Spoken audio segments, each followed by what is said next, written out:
ನಮಸ್ಕಾರಗಳು ಸ್ನೇಹಿತರೆ. ಸಮಸ್ತ ಕರ್ನಾಟಕ ಜನತೆಗೆ ನಾವು ನಿಮಗೆ ಈಗ ಈ ಒಂದು ವಿಡಿಯೋದ ಮೂಲಕ ತಿಳಿಸಲು ಬಂದಿರುವ ಮಾಹಿತಿ ಏನು ಅಂದ್ರೆ, ಈಗ ಸ್ನೇಹಿತರೆ ಗೃಹಲಕ್ಷ್ಮಿ ಯೋಜನೆಯ ಬಾಕಿ ಇರುವಂತಹ 3 ಕಂತಿನ ಹಣಗಳು ಹಾಗೂ 33ನೇ ಕಂತಿನ ಹಣವನ್ನು ನಾಳೆ 11 ಮಂಗಳವಾರ ದಿನಾಂಕದಂದು ಪ್ರತಿಯೊಬ್ಬ ಮಹಿಳಾ ಫಲಾನುಭವಿಗಳ ಖಾತೆಗಳಿಗೆ ಈಗ ಸರ್ಕಾರವು ಜಮಾ ಮಾಡಲಾಗುತ್ತಾ ಇದೆ ಎಂಬ ಮಾಹಿತಿಯನ್ನು ನೀಡಿದೆ. ಅದೇ ರೀತಿಯಾಗಿ ಸ್ನೇಹಿತರೆ, ಈಗ ಕೆಲವೊಂದಷ್ಟು ಮಹಿಳೆಯರ ಖಾತೆಗಳಿಗೆ ಇನ್ನು ಮುಂದೆ ಈ ಒಂದು ಗೃಹಲಕ್ಷ್ಮಿ ಹಣವನ್ನು ಜಮಾ ಮಾಡುವುದಿಲ್ಲ ಎಂದು ಕೂಡ ಸರ್ಕಾರ ಈಗ ಮಾಹಿತಿಯನ್ನು ಹಂಚಿಕೊಂಡಿದೆ. ಅಷ್ಟೇ ಅಲ್ಲದೆ ಈಗಾಗಲೇ ಕೆಲವೊಂದಷ್ಟು ಗೃಹಲಕ್ಷ್ಮಿ ಮಹಿಳೆಯರ ಹಣವನ್ನ ಕೂಡ ಸಂಪೂರ್ಣವಾಗಿ ಸ್ಥಗಿತ ಮಾಡಲು ಈಗ ಸರ್ಕಾರ ತೀರ್ಮಾನವನ್ನು ತೆಗೆದುಕೊಂಡಿದೆ ಎಂಬುದರ ಬಗ್ಗೆಯೂ ಕೂಡ ಈಗ ಸರ್ಕಾರ ಮಾಹಿತಿಯನ್ನು ನೀಡುತ್ತಾ ಇದೆ.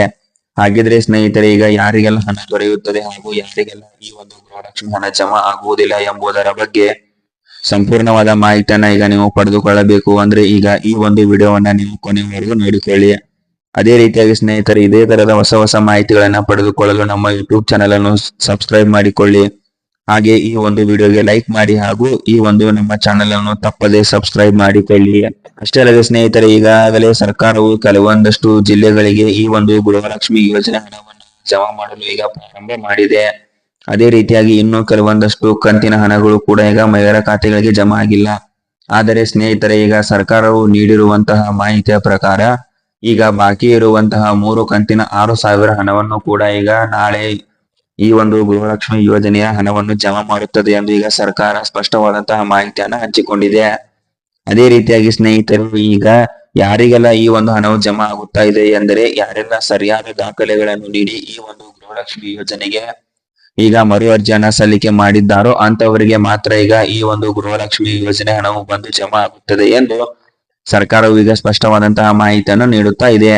ಅದೇ ರೀತಿಯಾಗಿ ಸ್ನೇಹಿತರೆ, ಈಗ ನೀವೇನಾದರೂ ಈ ಒಂದು ಗೃಹಲಕ್ಷ್ಮಿ ಯೋಜನೆಗೆ ಮರು ಅರ್ಜಿಯನ್ನ ಸಲ್ಲಿಕೆ ಮಾಡದೆ ಹೋದರೆ ನಿಮಗೆ ಈ ಒಂದು ಗೃಹಲಕ್ಷ್ಮಿ ಯೋಜನೆ ಹಣವನ್ನ ಸರ್ಕಾರ ಇನ್ನು ಮುಂದೆ ಜಮಾ ಮಾಡುವುದಿಲ್ಲ ಎಂದು ಈಗ ಸ್ಪಷ್ಟವಾದಂತಹ ಮಾಹಿತಿಯನ್ನ ಹಂಚಿಕೊಂಡಿದೆ. ಹಾಗಿದ್ರೆ ಸ್ನೇಹಿತರೆ, ಈಗ ಈ ಒಂದು ಗೃಹಲಕ್ಷ್ಮಿ ಯೋಜನೆಗೆ ನೀವು ಮರು ಅರ್ಜಿಯನ್ನ ಯಾವ ರೀತಿಯಾಗಿ ಸಲ್ಲಿಕೆ ಮಾಡಬೇಕು ಅಂದ್ರೆ, ಈಗ ಸ್ನೇಹಿತರೆ ಇದಕ್ಕೂ ನೀವು ಚಿಂತೆ ಪಡುವ ಅವಶ್ಯಕತೆ ಇಲ್ಲ. ಈ ಒಂದು ಮರು ಅರ್ಜಿಯನ್ನ ಸಲ್ಲಿಕೆ ಮಾಡಲು ಅಥವಾ ಪರಿಶೀಲನೆಯನ್ನು ಮಾಡಲು ಸರ್ಕಾರವೇ ಈಗ ಅಧಿಕಾರಿಗಳನ್ನು ನೇಮಕ ಮಾಡಿಕೊಂಡು ಆ ಅಧಿಕಾರಿಗಳು ನಿಮ್ಮ ಮನೆಗೆ ಬಂದು ಈ ಒಂದು ಗೃಹಲಕ್ಷ್ಮಿ ಯೋಜನೆಗೆ ಸಂಬಂಧಪಟ್ಟಂತೆ ನಿಮ್ಮ ಗೃಹಲಕ್ಷ್ಮಿ ಅರ್ಜಿಯನ್ನ ಪರಿಶೀಲನೆ ಮಾಡಿಕೊಂಡು ಹೋಗುತ್ತಾರೆ.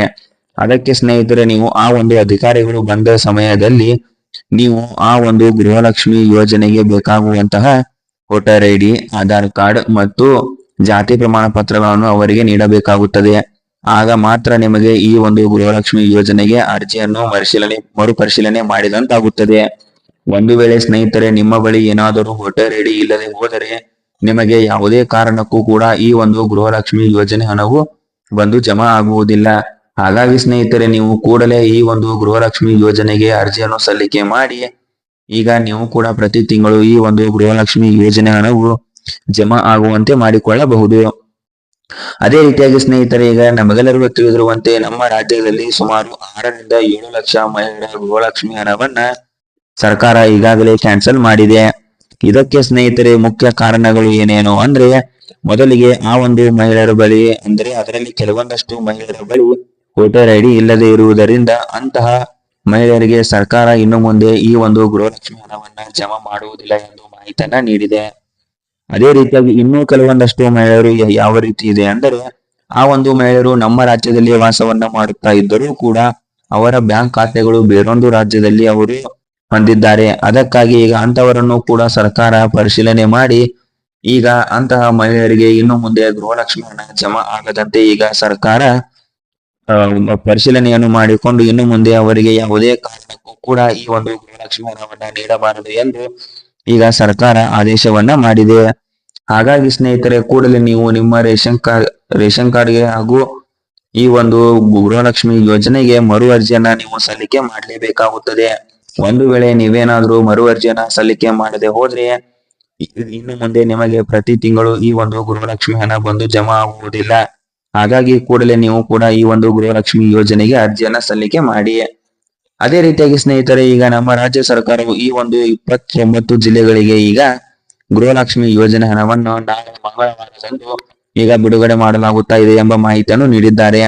ಹಾಗಿದ್ರೆ ಸ್ನೇಹಿತರೆ, ಈಗ ಯಾವ್ಯಾವ ಜಿಲ್ಲೆಗಳಿಗೆ ಈ ಒಂದು ಗೃಹಲಕ್ಷ್ಮಿ ಹಣ ಜಮಾ ಆಗ್ತಾ ಇದೆ ಅಂದ್ರೆ ಬೆಂಗಳೂರು ನಗರ, ಬಾಗಲಕೋಟೆ, ವಿಜಯಪುರ, ಹಾವೇರಿ, ಬೆಂಗಳೂರು ಗ್ರಾಮಾಂತರ, ಬೆಳಗಾವಿ, ಗದಗ, ಧಾರವಾಡ, ಉತ್ತರ ಕನ್ನಡ, ರಾಮನಗರ, ಬಳ್ಳಾರಿ, ಕಲಬುರಗಿ, ಚಿಕ್ಕಬಳ್ಳಾಪುರ, ಚಿತ್ರದುರ್ಗ, ಶಿವಮೊಗ್ಗ, ತುಮಕೂರು, ಬೀದರ್, ಕೊಪ್ಪಳ, ದಾವಣಗೆರೆ, ಕೋಲಾರ, ರಾಯಚೂರು, ಯಾದಗಿರಿ, ಚಿಕ್ಕಮಗಳೂರು, ವಿಜಯನಗರ, ಚಾಮರಾಜನಗರ, ಹಾಸನ, ಮಂಡ್ಯ, ಮೈಸೂರು, ದಕ್ಷಿಣ ಕನ್ನಡ, ಕೊಡಗು ಮತ್ತು ಉಡುಪಿ ಜಿಲ್ಲೆಗಳಿಗೆ ಈಗ ಹಂತದಲ್ಲಿ ಈಗ ಈ ಒಂದು ಗೃಹಲಕ್ಷ್ಮಿ ಯೋಜನೆ ಹಣವನ್ನ ಸರ್ಕಾರ ಜಮಾ ಮಾಡುತ್ತದೆ ಎಂದು ಈಗ ಸ್ಪಷ್ಟವಾದಂತಹ ಮಾಹಿತಿಯನ್ನ ಹಂಚಿಕೊಂಡಿದೆ.